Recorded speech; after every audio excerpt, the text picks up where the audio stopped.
Giles, great to see you. Nice to see you, Zane. Taron, how are you? Very well, thank you, mate. Thanks for having me. Great, thanks for having me. We're all here, of course, for you. Thank you. Sir Elton John. Thank you very much. We're around this table to discuss this amazing film, Rocketman, and specifically, the music and the approach to reinterpreting these songs and what went into that. But first of all, there have to be first impressions on a personal level. And Taron, I know that the first time you met Elton, it hit the ground running really fast, didn't it? You guys connected quickly. Yeah, I think the first time I felt like we really sort of started to get to know each other was you had me over for dinner. Do you remember that? And Had a curry, We had yeah. a takeaway curry. Yeah. I think one of the things that is very striking about Elton when you meet him on a personal level is he's disarmingly honest and candid about things. And you've been amazing in making me feel like I can do this thing that we've been and done. Well, it's funny you should refer to Giles because your experience is vastly different because you were so young.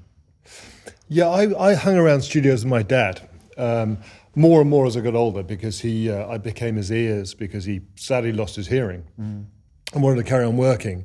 And Elton worked at Air Studios in Oxford Street, which is my dad's studios, and then in Montserrat.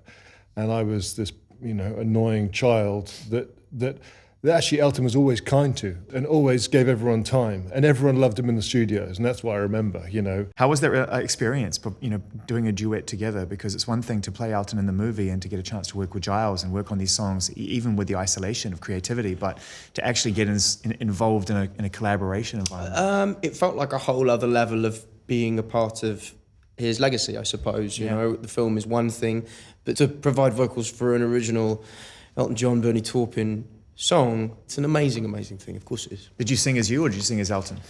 I sang as me, and actually in the film, there are moments where I try to evoke a sense of him.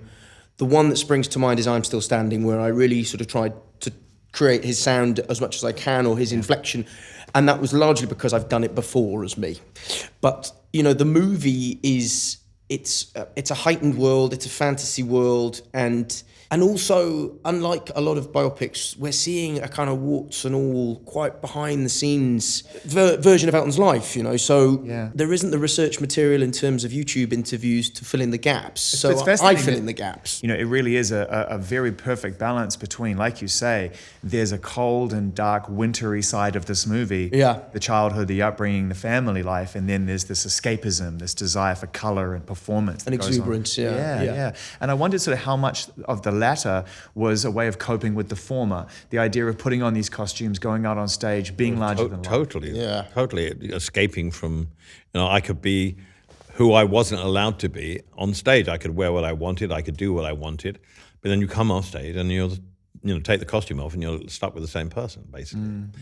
And so I think you would ask any performer, their background and their upbringing shapes the way they are. And a lot of performers, it's showing off. It's just to get attention, basically. It's a coping mechanism. It's a coping mechanism, yeah. And I'm glad that I, became a performer because I love performing more than anything. But initially, as in this movie, it shows the dangers of, being caught up in a persona and a personality that you invent. And losing sight of who and then losing sight of who you become, who you are, until you don't know who you are anymore. Yeah. And then you end up in rehab, and then you have to start your life basically all over again. Rocketman is a perfect point to talk about that song. It's been so instrumental throughout your entire career, Elton. Not just an amazing song that people revere and can't wait to hear you perform live, but also, the name of your company, the name of the movie. And I've never asked you this before. In your mind, who is the Rocketman? When you were singing Bernie's words, what were you singing about?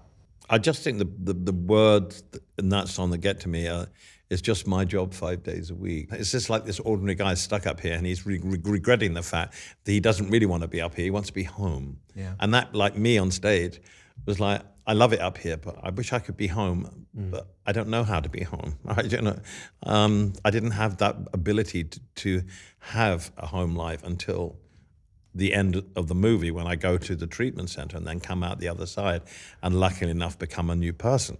So I think, it was just, everything isn't as glamorous as it seems. It sort of felt like Bernie was willing that for you in the film, and certainly when you listen to the lyrics in the songs now with that context in mind, it feels like he was sort of trying to lead you down that road without talking to you. Does it feel that way to you? Of course, his silence was deafening sometimes. Yeah, I bet. But when you're in that kind of state and you're not, you don't listen to anybody, even though you're taking it on board and you want to do what they say because you know they're right. You're so messed up, you just can't do it.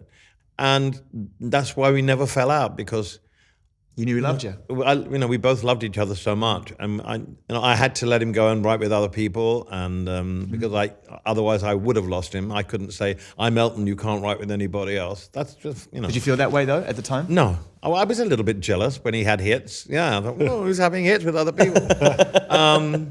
And then I had, Blue Eyes with Gary Osborne and Part-Time Lover, and so I had hits with other people, but it wasn't the same as when the relationship came together back together for the Too Low for Zero album, and on a full-time basis.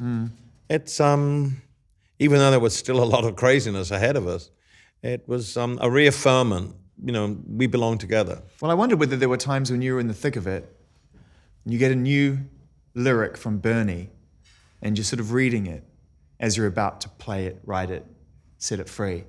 And there's a part of you that thinks, you, look what you've written here. Like, what are you saying about me? Like, So astute. The one that springs to mind is Someone Saved My Life Tonight, which is my no, I favourite loved song. that because it was just so, that whole album, Captain Fantastic, was so wonderful to write because it had a beginning and an end, as I say, like a friend. Yeah. And it was about us, so it was joyous. Yeah. And Someone Saved My Life Tonight, when I'm doing it on this tour now, it's the best song in the show, and I think it's the best song I've ever written.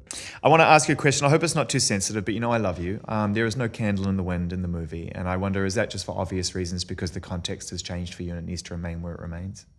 No. Did you feel any way about that? About Candle in the Wind being in the... It was... Because it has changed. I mean, the whole idea of what that song means It's hard now, to divorce it from is. what it And you means don't after the want to. 90s. I think. No, exactly. And we sat actually with my dad, who passed away 3 years ago.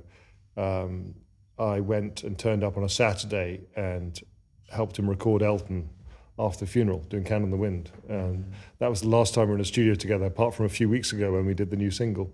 Don't I play a small section? You play, of it? yes, Yeah. you do play A little section. A little doesn't sing it, but plays it as this is. I've written this. I mean, there are so many great songs. I'm glad that it's not in Elton's there, done. actually. Oh, you? But there's Yeah. only one candle in the wind. But now let's go back because you just made a very important point. Why are you glad it's not in there? Because I think people are fed up with it. Far as That's not what Zane was saying. I mean, I do. Listen, I do it in the show. I do it in the show.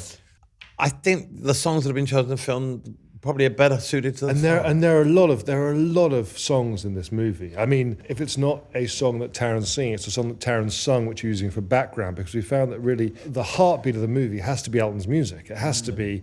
As soon as you have another melody coming in written by someone else, it didn't make any sense. I mean, I'm very happy with the song selection. Are you proud, Elton? Not just about the music, because of course you're proud of your ability to live your life, but I think about the struggle that you went through, which is so clearly put on cinema to accept and be accepted for your own sexuality, who you were on the inside, not just on the outside. And I think about where we stand now in 2019 and how the LGBTQ movement has become something that's real value and really, really loud, and all the contributions you've made. Yeah, and there's still too much homophobia in music. Of course, we have this work to do. But yes, I mean, I was lucky enough to come out in the 70s. It didn't do me any harm. I assumed everybody knew anyway. What I'll say about this film is, it is something that I am so proud of. I wouldn't change a thing in it.